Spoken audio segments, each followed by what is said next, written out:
Nintendo Switch 2 in 2024 just got a little bit interesting. Hey, what's happening, people? Welcome back to Kwingsletsplays. I'm one of your co-hosts of the channel, Kwing, and today we're talking about the Nintendo Switch release date, well, at least according to rumors.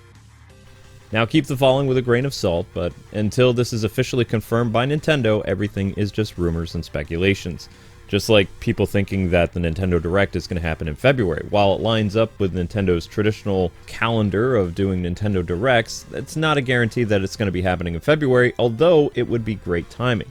Especially if the system is supposed to be rumored to come out this fall. So why do I say this fall? Well, I mean, for the spring or summer, it's way too soon without first revealing the system basically in the spring or summer of last year. So there's no way that you can get the Nintendo Switch 2 into people's hands before holiday. It's just not possible. In fact, if that doesn't show up at the Nintendo Direct in February, then, I mean, Nintendo would have to do something big in the summer to start prepping for a holiday release. Now, a lot of people are guessing that September is going to be when the Switch 2 will actually be available, and a lot of that has to do with a company that now currently is bringing back Game Shark. How many of you guys remember Game Shark? Well, now it's called AI Shark, so that's interesting. But I'm just going to let you guys know, I don't think that Nintendo would share its release date plans with a accessories company. I just don't see that happening.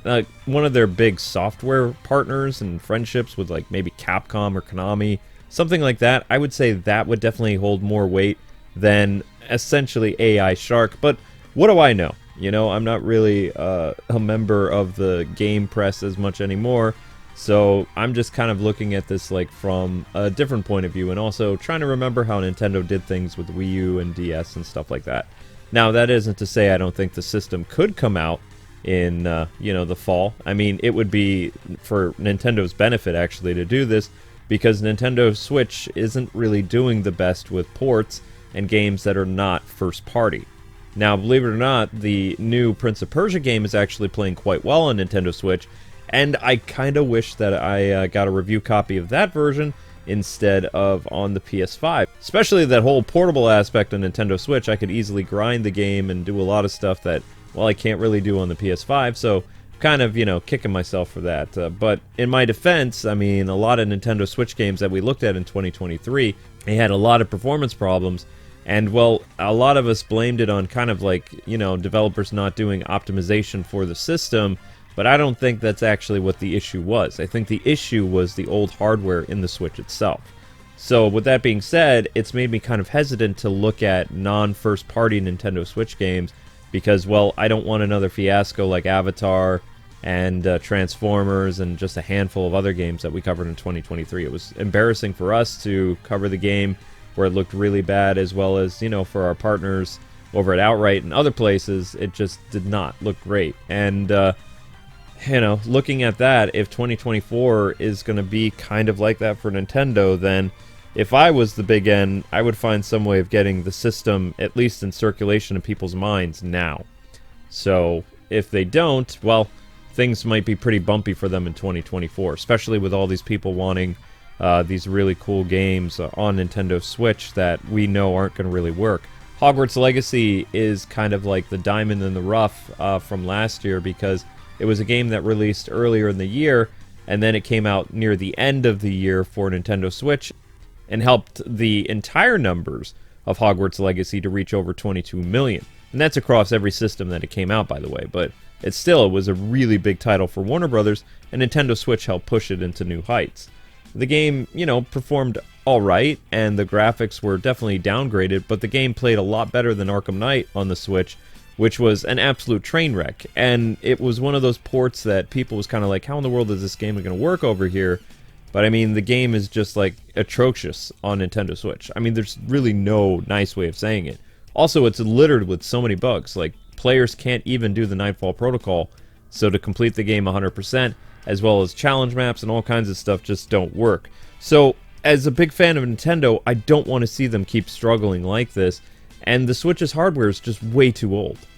Now, whatever Nintendo puts out for Switch 2 will definitely be a better system because the technology currently right now for circuit boards and memory and all those bells and whistles is much more improved than, say, a console that was probably put together in 2016. You know, it's definitely old technology, and it shows. But my hope for Nintendo with Switch 2 is not only will the system be what people wanted a Switch Pro to be, but also that it will be comparable to, I would say, very early PS5 launch titles. I know a lot of people keep saying, well, the specs are basically going to be like a PS4 and stuff like that. Specs of today for, you know, the type of hardware that we're probably going to get inside the Nintendo Switch. So I would say that the system will run really well.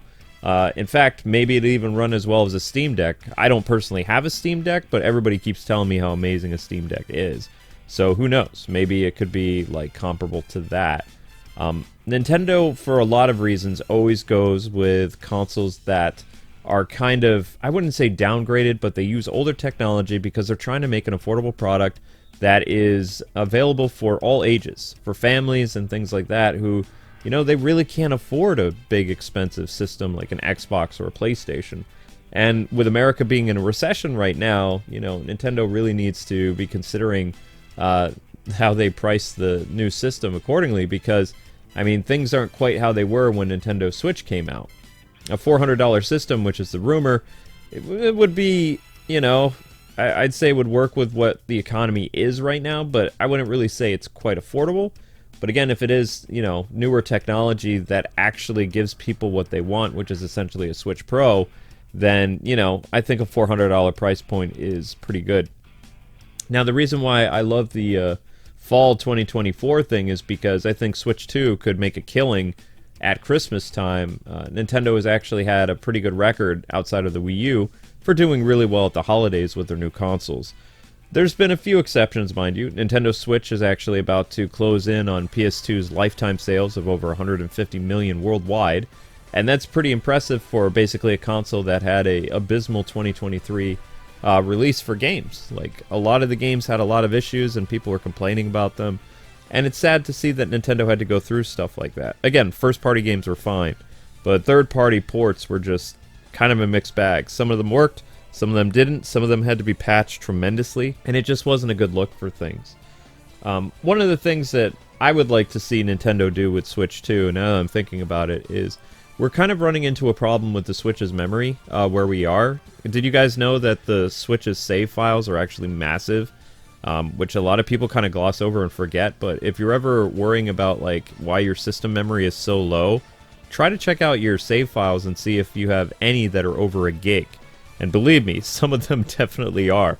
So that came as a shock. It's kind of like, oh my gosh. So with Switch 2, I hope it has more than 64 gigabytes of memory, because that thing will go fast. I also hope that Nintendo also will incorporate a way for backwards compatible stuff with Nintendo Switch. Like, it'd be great if the Switch 2 uses the same type of cartridge technology, because that way, you know, you can easily continue to play Switch on the Switch 2. For the most part, Nintendo has always been very, like, cartridge-based, and now they're kind of like SD card stuff. So, which I'm fairly hopeful that we, you know, definitely see more of the same of that. But, yeah, rumors are totally going right now. People are really thinking that Nintendo is going to do that February Nintendo Direct. I kind of believe that too. I think it makes a lot of sense because, I mean, they do have a lot of games that they need to showcase, as well as there's a bunch of surprise announcements that they can do. And I think they definitely could break the internet if they have that Nintendo Switch 2 reveal on Nintendo Direct. Remember, there is no E3 anymore. GDC is basically a boring event where they don't tend to release new hardware, so I wouldn't expect them to do a big presentation at GDC, so don't even, you know, think about that. Nintendo Direct is their outlet to literally get the information directly to their consumers. That's how Iwata did it.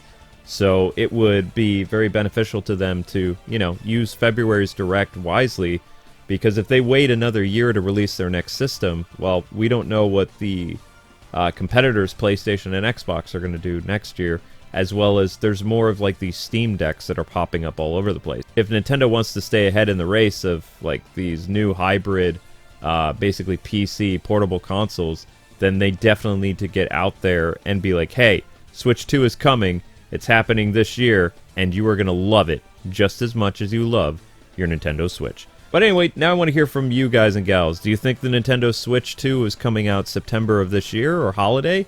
Or do you believe the Switch 2 probably isn't even happening? Let me know in the comments section below. It's always fun to do these speculation videos.